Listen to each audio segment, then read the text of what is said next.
It's aviation's final frontier. Cowboy pilots who deliver small, used aircraft. Couldn't make this stuff up, man. Across distances they were never meant to fly. Woohoo! This is the most extreme type of flying you can do. Cabin. Watch it. Slow down. The planes can be too much to handle. It's like a caveman trying to figure out the Concorde. The pilot's too exhausted to fly at night. All you can see is black. There's no horizon. There's nothing. There's a lot of pilots that have died just because of that. But as long as there's money and fuel to burn, Are we gonna live today? I think so. they'll live to fly another day.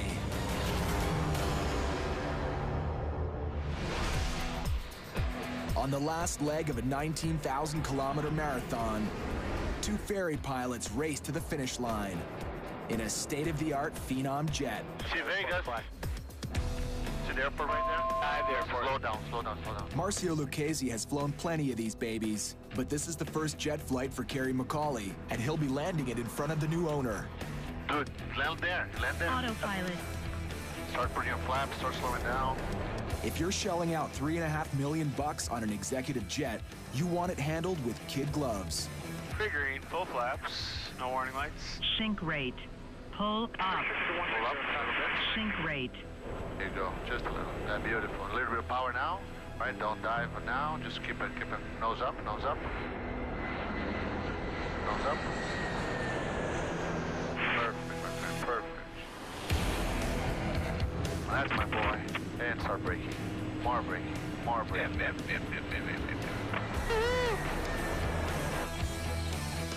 Hey, big guy. Congratulations.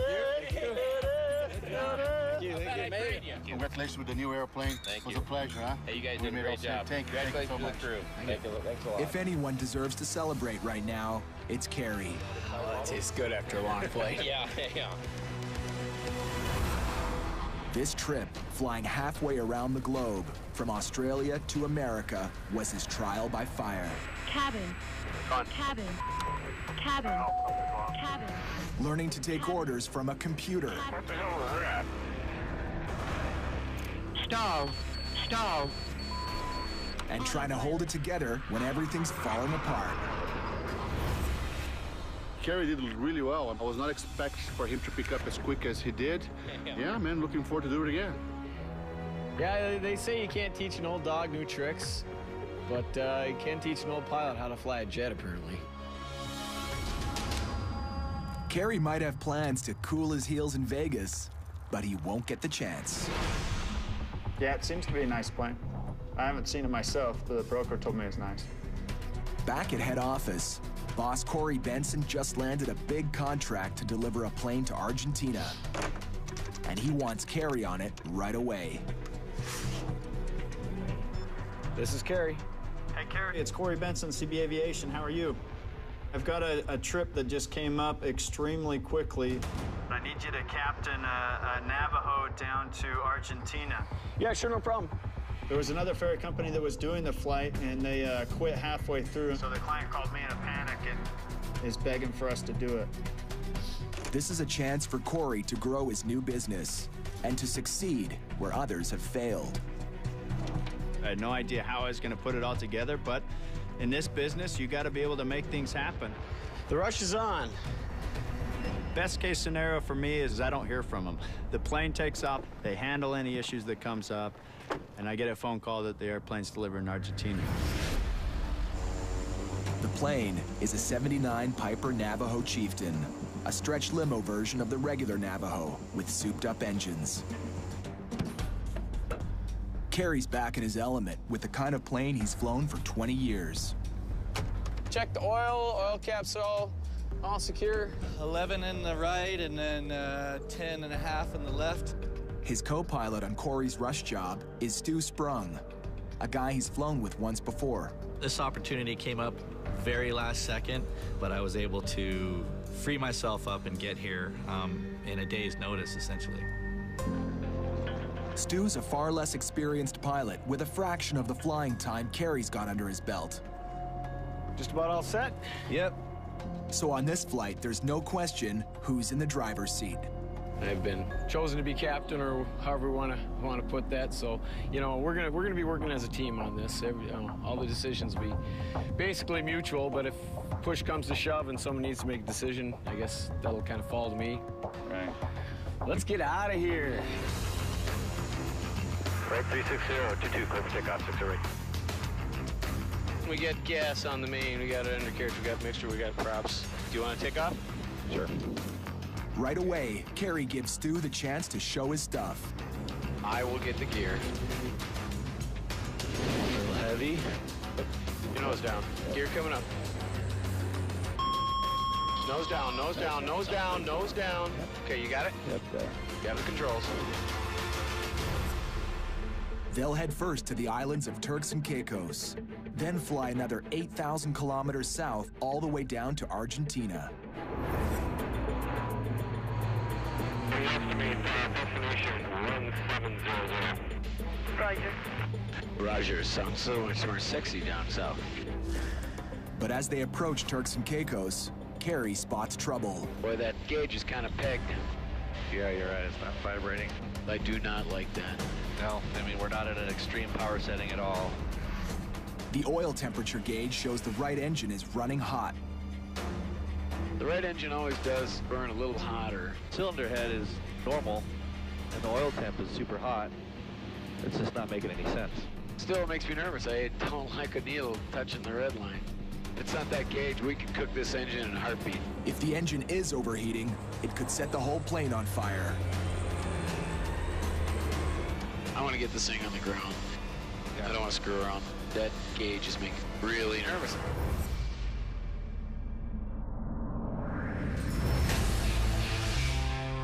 In Florida, two of Corey's other hired guns are heading out on a new mission. It's an old beast. It's an old POS. Corey's putting them in an old beater and asking them to fly halfway around the world. How about these blades? This one's a little chunky. Captain Pete Zaccanino is a test pilot, a guy who lives to fly. I love designing airplanes. I love flight testing airplanes. I love flying airplanes. I love working on airplanes. I don't think there's a better career in the world. This is one job that might change his mind. Yeah, the DA's booths are pretty chapped up here. Look at this stuff. It's old. Welcome to the 70s, baby. Check it out. Oh, Daddy. You are not exaggerating. Oh, dude, from here I can see those avionics. Ka-chunk, ka-chunk. Probably half the LEDs are burnt out on it. Who knows? This 32-year-old Piper Cheyenne has been sitting in the hangar for many months. Pete's counting on his buddy Brad White to help him out on what will be a long, tough flight. We got an old junker airplane. We're crossing a huge amount of distance in a plane that hasn't been flown for months and months. And we're gonna be going through some totally hairy weather. They have to fly the old bird from Florida to the Philippines, crossing the wilds of Alaska and northern Russia before making a final push over open ocean to Manila. No way are these guys starting their trip without a serious test flight. All right, you ready? I'm ready. I want to find problems during the test flight. That way I can get them fixed here, good maintenance shop. I just don't want the problems to happen in the most remote place in the planet. Okay, everything is green, engines look good, fuel flow is normal. When I show up to a new plane I haven't met before, it's me bonding with the airplane. It's that airplane proving that it's not going to kill me. There's 1200. Rotate. Yep.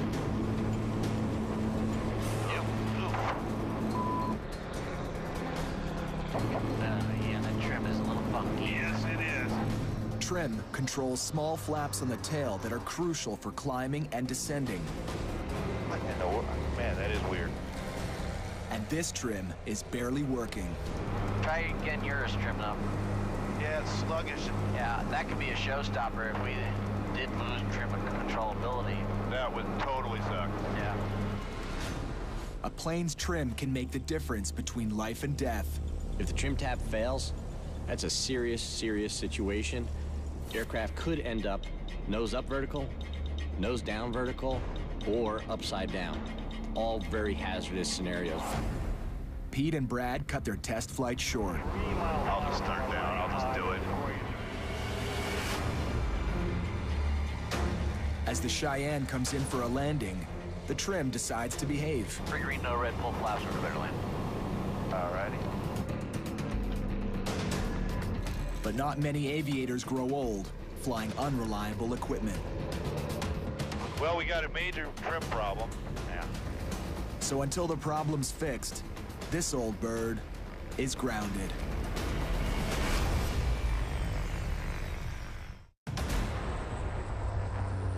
"2,700 meters over Turks and Caicos, en route to Argentina. From you have the fuel inside? Negative, not just yet. There's a part in the way. The oil gauge is telling Carrie and Stu they have an overheating engine, so they're trying to land the Navajo as soon as they can. Seatbelts, fuel pumps. Gear coming down.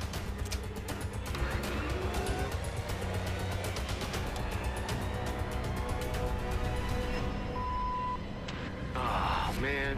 Gotta be kidding me. They're on final approach, but Carrie's not seeing the 3 green lights that indicate the landing gear is down and locked in position. Come on, give me a green. We only have 2 lights. Ah, son of a... Dang it, dang it, dang it. All right. Now they're in double trouble. Cycle it again? Yeah, hang on. Purple Tower 608, we've got only 2 gear lights. We're going to do a 360 and recycle our gear. Okay, confirm you're going to do a 360. That's affirmative. By jogging the wheels up and down, they're hoping the gear will snap and lock into place. 003. All right, come on, baby. Papa needs 3 green. 1, 2. Start up at the pool. Negative. Oh, wait, we got it. You had it twisted. Looks like it was just a loose dimmer switch. Okay, Purple Tower 60, we got 3 green. Okay, 3 green. 27608, you fit to land 1V10. We are clear to land. One problem solved. Now they just have to get the Navajo safely on the ground.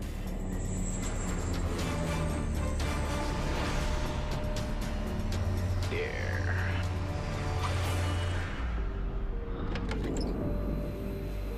Well, I am really happy that we have 3 actual wheels beneath us. Crashing is not good. Helicopter 6606. All right, leg 1 in the can. While the plane's being refueled, they investigate. Let's take a look at that engine. Yeah. I'll record what these guys get on the fuel, too. Yeah.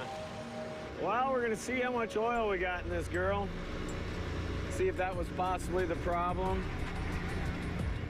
If the oil's low, it would mean the engine really was overheating. Well, I'm kind of liking what I'm seeing. I mean, it looks like we've got about 10 quarts. I don't know.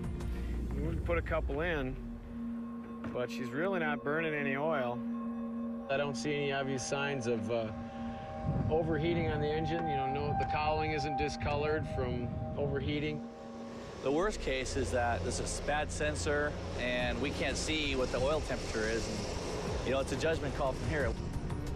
As near as I can tell, we're still good to go. They're feeling optimistic until they realize how much fuel they used up on this first leg. 1, 2, 3, 400. 1, 2, 3. There's 500. You can keep the rest. I'm not liking the fuel burn. That burned a lot more gas than I thought we were gonna. It was just over 3 hours here. We only have 40 gallons left, and we were not running super hard. They push on from Turks and Caicos to the Dominican Republic and on to Aruba. There, Carrie does some new fuel range calculations. We've got to do a little checking. And Stu calls Corey to keep him in the loop. Our fuel burn, even at most lean, is way off on this thing, so we have to look at our legs again because our range is shorter, so it's not exactly the performer that we were hoping it would be. Let me know how it goes. Have a safe flight. Now their trip will take longer, so Carrie's keen to keep moving today. I'd like to file our flight plan to Trinidad. When you want to leave? We're leaving soon, right now. Right now, right away? Trinidad is closed. You mean it's closed? It's an official holiday, so you can't leave today. That's crazy. All right, well, frustration level's running really high. As a ferry pilot, I love to put a lot of miles behind me every day. I just, 1,500, 2,000 miles a day, that's kind of standard. They've flown less than half of that, and with nowhere to go, the day is suddenly over.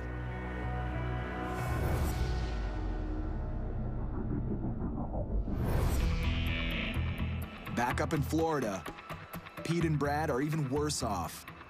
Stuck at 0 altitude and 0 speed, with a trim control they don't trust. I'm eager to hear if we need parts for the plane. Yep. They're stuck with this Piper Cheyenne, an old bird in desperate need of a good mechanic.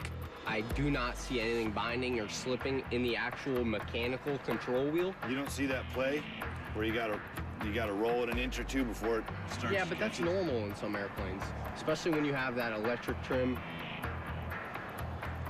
Yeah, I've never seen that before. It's not very common. Flown a lot of different airplanes, never seen a loose one like that. Well, I think that's normal for you to have a little play in your trim wheel. The maintenance manual says it's good. You're airworthy. Gabe the mechanic thinks the trim is working fine, but he's not the one who'll be flying the plane 7,000 meters up in the air. Mechanics have killed plenty of aircraft and their crew and passengers because they've made mistakes. Mechanics are humans and they make errors, just like pilots. There's some old going on in here. I just wanted to get a look at this system. It's old, it's beat up, and who knows what's gonna surface today, tomorrow, halfway around the world. Like it or not, their departure is set for 6 a.m. tomorrow. Yeah, that's what I'm doing with this plane, is getting it to the Philippines. Yeah, I appreciate the help. But as soon as they settle in to catch up on some calls, they get an urgent message from Gabe the mechanic. I see him. I see what I think I see. I see 2 puddles of liquid that is certainly not hydraulic. That is absolutely Jet A. Gabe, talk to us. Yeah. Hey, how you doing? This doesn't look good, buddy. No, it's not good at all, actually. To be honest, the issue we're having now is we've topped off your left and right fuel tanks. Yeah. Tips and as well as the nacelle tanks. And this is your nacelle tank back here behind the engine. And what I see now is you have a leak coming, a fuel leak. I see it. Coming from your left-hand nacelle tank. I see it. And it's running down a wire bundle. Oh, that's great. That's horrible. It's unbelievable. The fuel's running down this wing pan right here, and it's coming into these drain holes in the bottom of the fuselage. Dude, that's a huge fire hazard. Huge fire hazard. In the Sunshine State, the mood is pretty gloomy. It's leaking a lot. Pete and Brad have just discovered that the Cheyenne has a bad fuel leak. It's coming down. Holy horse. What's the fix for this? Our best bet, actually, is to get a professional in here. Fuel tank expert. Most pilots are pretty good with a wrench, but when it comes to fuel problems, even the best like to delegate. If the expert comes in tonight and discovers that we have a bad fuel tank, this trip is not happening. Let's see what you got. So it should be back here, huh? Gabriel, he's gonna blow some compressed air in there, and then I'm gonna start looking around and see if I can see where this air is escaping from. Hold on, I just saw something right there. Okay, that tells me something. That's money right there. Right? See the bubble? It's an old and reliable trick. Blow in some air and let the bubbles give away the leak. The conduit right here is where the fuel's leaking, coming through. Yeah, see it. Lucky thing, Brad and Pete decided to fill up tonight instead of tomorrow. If we'd fueled in the morning, we'd have put the fuel in, taken off, blasted off on our way, and been sitting on, gee, why are we using up so much fuel at the very least? And in the worst case scenario, an onboard fire. My confidence in this plane, every time it comes up 2 or 3 notches, it gets dropped down like 5. At last, the fuel expert comes back with the verdict on the leak repair. A little good news and some bad news. Yeah. That's usually how it goes. Yeah, well, it's aviation for you in the middle of the night. We got a nut plate, which is going to be relatively easy to fix. And then we have a probe. Looks like it's cracked we'll have to get a new one, and you know, really can't do much with parts right now until tomorrow morning. So you're saying anywhere from a couple hours delay to maybe a full day? I would be willing to bet you're probably looking at leaving the following day. It's the same story every time. It's not your fault, you know. Just this gets so old. Next morning, Pete and Brad head back to the hangar, hoping for good news on the parts. Let's see if we can find Gabe. What's up, Gabe? Hey, Brad. Hey, good morning. What's the deal with this guy? The good news is we did find a fuel probe in Florida. Ah, very cool. The bad news, unfortunately, is it's in northern Florida, and it won't be able to be here till tomorrow morning, guys. Are you serious? That's not gonna work. We need to get something. I mean, that's a day and a half behind. But we gotta figure out a solution, because this is getting ridiculous. The best ferry pilots will do almost anything to keep flying, even if it means renting a plane and picking up the part themselves in northern Florida. Yeah, hi. Wondering if you guys have some aircraft rentals? Is that the best you can do? That's pretty steep. That would be huge. Pete has just caught a lucky break. What's up, man? Okay, I called my buddy. He said, no, don't worry about that. I'll fly over there to their airport, pick up the part, just have it ready, give me the details. Send it down to you guys, have it here tonight. That's huge. It is huge. Yeah, Jim's really hooking us up. All he wants is fuel. Pay for the fuel, don't worry about aircraft cost. On his way. You know, aviation is a really small world, and Pete's pretty big in that small world, so it's not surprising that he's got people like that that'll help him out. 3 hours later, Pete's pal shows up with the missing part. Hey, Jim. Hey, Pete, it's you again. Hey, you made it. Awesome. There you go, buddy. Thank you, sir. You really saved us, and that's a huge deal. Thanks. Just the girls and safe flight. We'll see you later. Check it out, dude. Now you guys have to work your magic. We need that in tonight, test it, filled with fuel, and make sure it's good. Looks like you guys will be getting out of here on time tomorrow. Yes. Down in South America, Carrie knows that the next leg of their flight can be deadly. If we get to the point of no return and we're screwed, you know, we're gonna be looking for options. It's almost 1,000 kilometers from Georgetown, Guyana, over non-stop Amazon jungle to Macapá, Brazil. This is the long one, kind of the dangerous one, because there's no airports in between, nowhere to go. If we have a problem when we're out of range of either airport, from going down in the Amazon. Y'all set, Stu? Let's do it. Then we get to test our survival skills. They'll be pushing the absolute limit of the fuel range for the Navajo. It's already burning more than it should. 30 gallons an hour will give us maybe 45-minute reserve today, which is not even close to what I would like to have. If we have an engine problem and we have to dodge thunderstorms, we're gonna be in trouble. So we're really just kind of crossing our fingers on this one and going for it. 85 coming up. I'll take the gear. Gear up.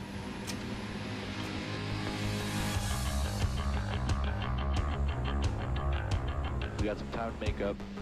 We do. An airport holiday yesterday in Trinidad put them behind schedule. That's why they're gunning it today. This thing is turbocharged. It goes a little faster, and we get just a little bit more range the higher we go. So, see what that does. I'd say we just do it. Hang on, a couple bumps. Woo! There we go. The weather isn't doing them any favors. These headwinds get any worse, we're screwed. That is slow. We got to be pushing a 35-mile headwind. They're slowing down and using a lot more fuel than they'd planned. That's not good. Keep an eye on that fuel pressure, because if that thing sputters while we're on approach, we gotta go to those boost pumps right away. Okay. 36.6 miles. Come on, baby. Now the engines are sucking in the tank's reserves. I'm putting my shoulder harness on now. Probably not a bad idea.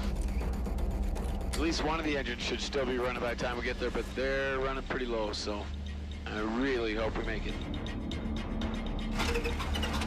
Oh, there we go. Good. There's... That's one engine sputtering. Boost pumps on. We have fuel pressure. They managed to pump just enough fuel to the engine to keep it going. Macapa Control, November 27608. Like priority landing, fuel critical. 23 miles from Macapa. Right aux tank's dead. Now we're on the right main tank, and that one doesn't have much gas in it either, so. Kerry knows he has to nail the landing, because this time there's no second chance. Come on, come on, come on.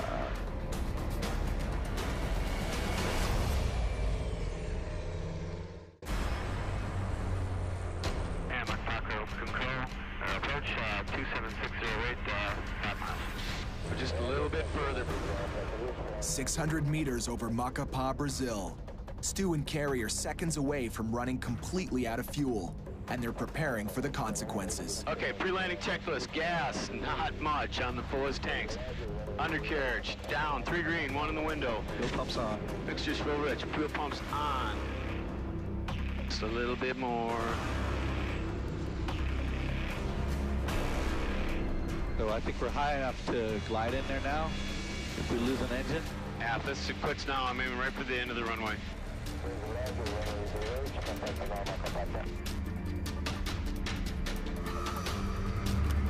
Coming full flaps.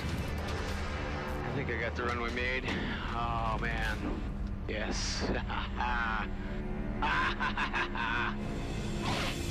ay, ay, ay. Nice, nice, nice, nice, nice.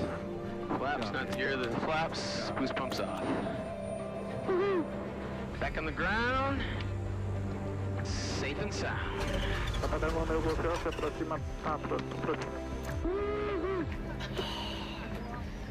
been a while since I've been this happy to put my feet on the ground. Yeah, no doubt. Little, let's see, buzz check. Not too bad, not too bad. That was intense, but you know, the fact is we have possibly two more legs left today, and you got to have a clear head to do it. So we need to reset and try to get back in the air as soon as possible. Stu and Kerry are still 4,000 kilometers from their delivery target in Argentina, with only 3 days to go. All right. Corey made some promises to the new owners, and he's really counting on me to get it done and keep his promise for him. This plane needs to get down there fast. 4,000 kilometers north. All right, you ready? I'm ready. The Cheyenne's fuel leak has been repaired, so Pete and Brad are finally taking off. Departing runway 5. Next caution for birds on us in the airport. They have a giant marathon ahead of them, 16,000 kilometers, from the sandy beaches of Florida all the way to the Philippine jungles. Yes, redoodle. Next stop's only 8 hours away. Today they'll fly 3,300 kilometers and stop in Utah to refuel. At least, that was the plan. Because now, the Cheyenne is showing her age all over again. Got ice all over this windscreen and it sucks. I can't see anything. Nothing. No heater. See the heater? Nothing. There's no heater. Up at 7,000 meters, the temperature outside drops to negative 30 degrees Celsius. And that cold is seeping into the cabin. We got things freezing up. We got nuts and bolts freezing up. We got a windshield that won't defrost. It's just one thing after another. Let me start making a list, dude, because this is crap. Here, why don't we start here with the LEDs you said are burnt out? Okay, LEDs. I'm going to put heater / defrost, because... Yeah, the defrost. We have a multitude of avionics problems going on up here. Yes. Things that are in-op, they're not labeled in-op. Prop de-ice. I wonder if I should even go there. Not now. Please don't do it. If the de-icers don't de-ice the props, flying across Alaska and northern Russia will be a game of airborne Russian roulette. Because the icy conditions can shoot them down almost anywhere. I have zero confidence in this aircraft right now. Yeah. I will not fly this at night. I will not fly this in the weather. I will not fly this into ice right now, period. I'm pretty much on board with that. As soon as this plane touches down, she's headed straight back to the hangar. With just 1/5 of the journey behind her and 13,000 kilometers to go.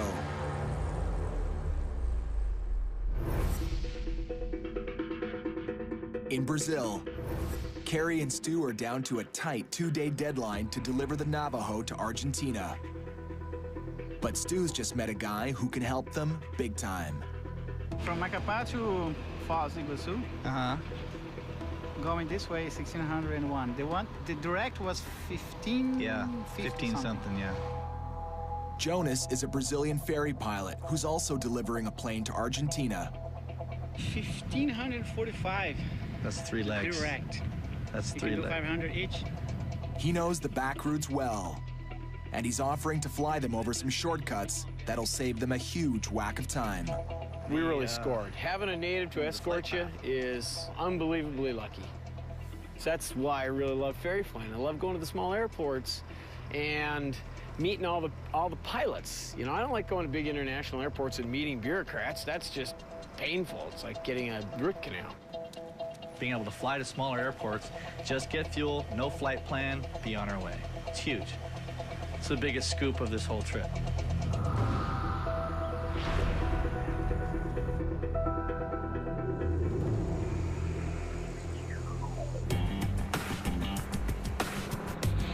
What's your altitude at 2992? Oh, there it is. Just about 2,500. We got you. See him? Oh, yeah, I got it. All right, we got you. Thanks. And you got the next airport on the GPS? From Macapá, Jonas will take them to a tiny airport in Araguana, way off the beaten path. It's much more direct than the route Carrie and Stu had planned. The other frequency now is 12345. That's the frequency for the airport? Yeah, that's the frequency for all uncontrolled airports. Araguanin. I never thought I'd make it here. Never knew it existed. There you go, beautiful.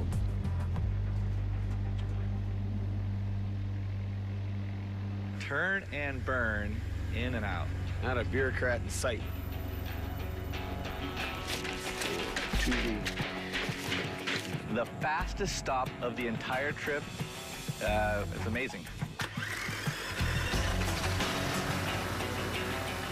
For the first time since Stu and Carrie hit the clouds, they've got a decent chance of making good on Corey's promise to deliver this Navajo to its owner on time.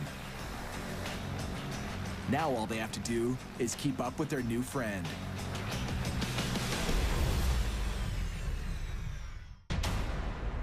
For 9 hours, Pete and Brad have pushed this limping Cheyenne across the Midwest.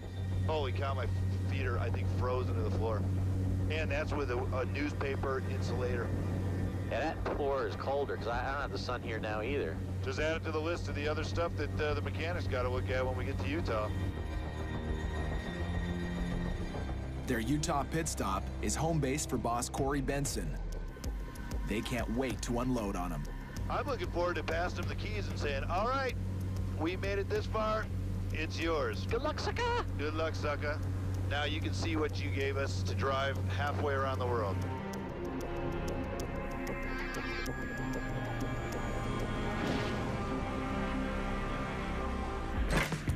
Corey's waiting when they land, You made it! knowing he's about to get an earful. We made it. How's the flight in? It's got all kinds of weird quirks. There's problems with the avionics, the autopilot. There's no heat in it, so we're frozen. I'm frozen right now. The right windshield just turns to a sheet of ice. Pete's sitting there scraping it the whole flight. Is that all new issues after the test flight? Yeah. It's old and tired. Corey has to get this delivery back on track. His pilots get paid, even for down days. It all comes out of Corey's $25,000 fee. It just barely got off the ground and hasn't even made it halfway across the country yet. We're already experiencing some major issues. It's got me a little nervous.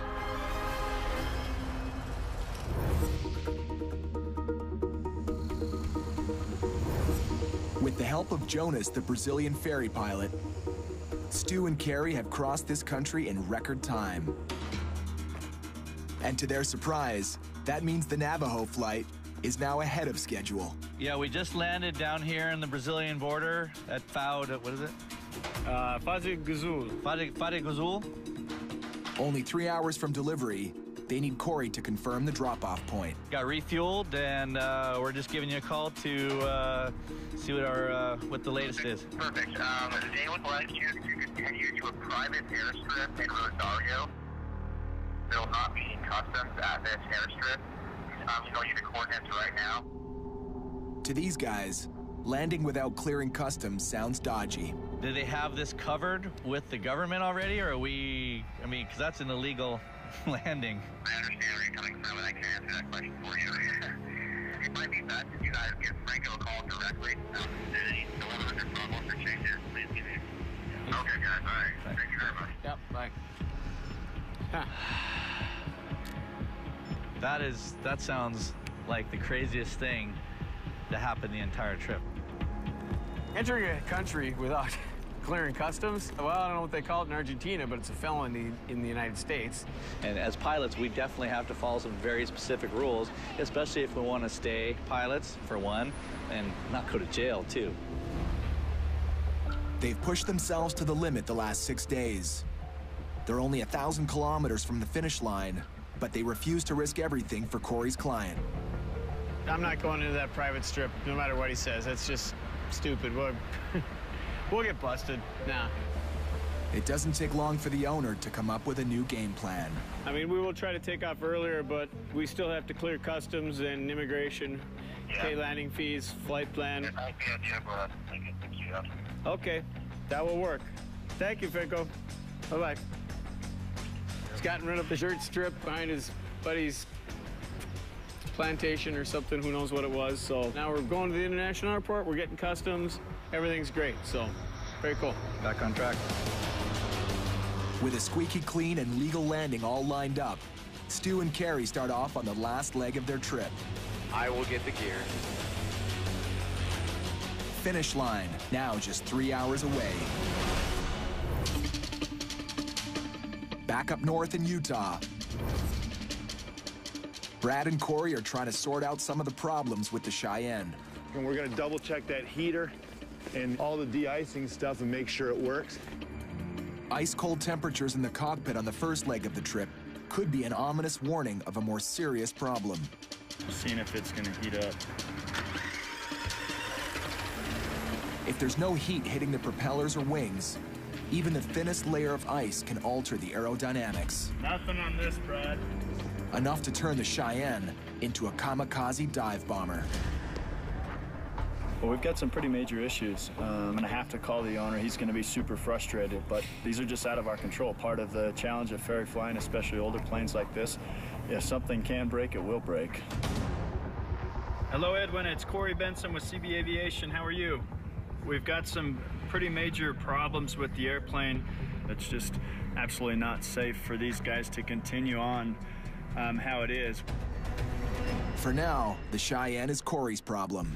We'll get you briefed on the safety, the seat belts. Corey isn't the only one based in Utah. Parachute. Pete lives here too. And so does his personal training jet, the Aero L-39 Albatross. Couple things. Throttle, you know what that is. Fuel on and off. Don't touch that, please. Okay. This jettisons the canopy. We pull that handle all the way down. Canopy will just fly away. Grab the handle and release it, and the parachute will open. Handle. That one forward. Boom. Upside down, we're out. Yep. I'm totally pumped. I'm not sure what to expect, but you know, the plane looks awesome. Brad's flown a few jets, but he's never been taught what to do when that jet's out of control in the wrong position. This is super important training. Every pilot should do it. It just teaches you how to recover an airplane if it's upside down, if it's nose straight up, nose straight down. It kills a lot of pilots. Here we go, huh?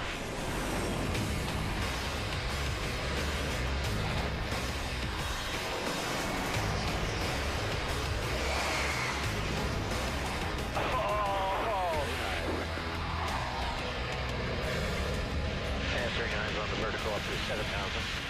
This is very cool. Pretty sweet, huh? Yeah, it is. I love the view, too. How much did you load it up there when you pitched up to 45? About 3 Gs.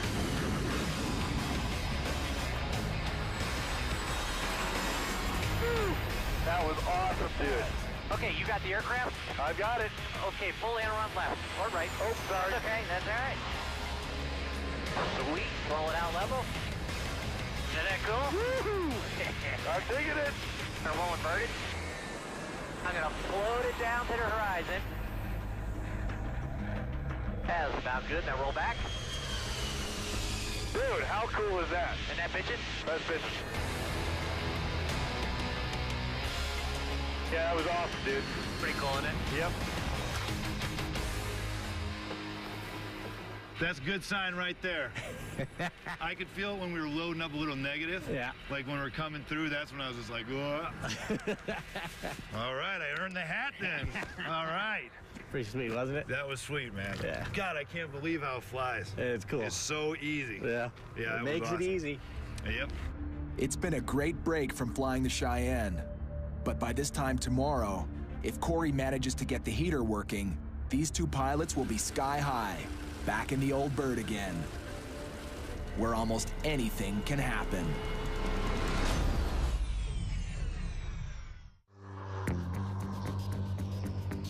There'll be a ticker tape parade here. I want to see streamers, confetti guns. There it is. Woo! After 3 hours of smooth sailing, Stu and Carrie are about to make good on Corey's promise and deliver the Navajo on time. They've made it all the way from the United States, through South America, to Argentina in only 6 days. You're coming down. 110. Got it. 105. Got it. Oh. Touchdown! Woo-hoo. Ladies and gentlemen, please welcome the Navajo to Rosario. After 9,000 kilometers in the air, pushing the Navajo to the limit, it's finally home. Hola, ¿cómo está? Muy bien. We're here, us in the plane, we're here in one piece, it's good. Nice job, dude. All right, man. Killed Good it. trip. Woo. I'm feeling pretty good. It was a long and tough one, that's for darn sure, but feels good to get the plane in the owner's hands and turn your back on it, go home.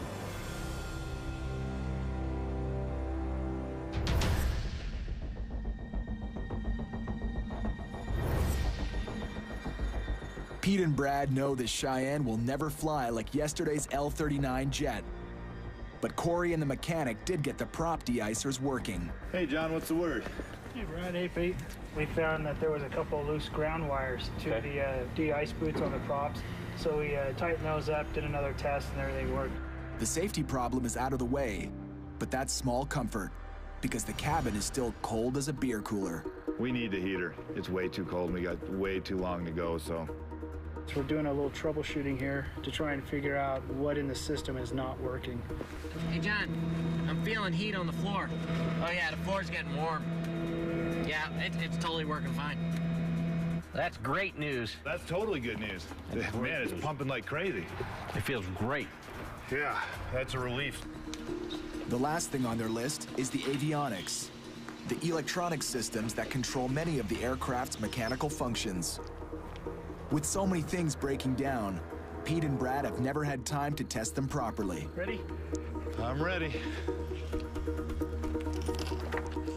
But this time, they can't even get off the ground. Oh. I got a reverser lock light, and I have this flickering. This is really strange. We got that beta light flashing. It's a light that indicates the propellers are in the beta range, which is the reverse. And having the engine allow the propeller to go into reverse in flight is extremely hazardous. See if he answers it Sunday. And he doesn't know my number. This is Corey. Hey, Corey, it's Brad and Pete. How you doing? What's going on, boys? The plane is giving us an indication that there's something wrong with the beta on the left engine. Plan of action. John is on it right now. Corey's got the maintenance manual out, and it's repeating the problem, so it's not intermittent. We'll just keep you updated. Okay, perfect. All right, see ya. You know what? I mean, this is no joke. I don't have 3 months to go limping across the planet with this thing. Next time on Dangerous Flights. I'm getting so Can bored. somebody tell me what the heck? Pete and Brad are running out of patience with the old bird. It's a technologically advanced aircraft. So what you're telling me is you'd like to be captain? Carrie and Stu battle for control of the captain's seat. Easy there, Hoss. Okay, easy to me. You're the one with the hand on the throttle. And bad weather is endangering both flights. You gonna be able to see anything, dude? I don't mind rain much at all, but lightning's bad. Get the inside scoop from the world of high tech. Zaya Tong and Dan Riskin bring you the latest and greatest on Daily Planet. Next, Jamie and Adam pit flamethrower against a CO2 fire extinguisher in an epic battle of fire and ice on an all-new Mythbusters Sunday. Get a shocking look at life inside Southern California's biggest bike gang on the series premiere of The Devil's Ride, Monday.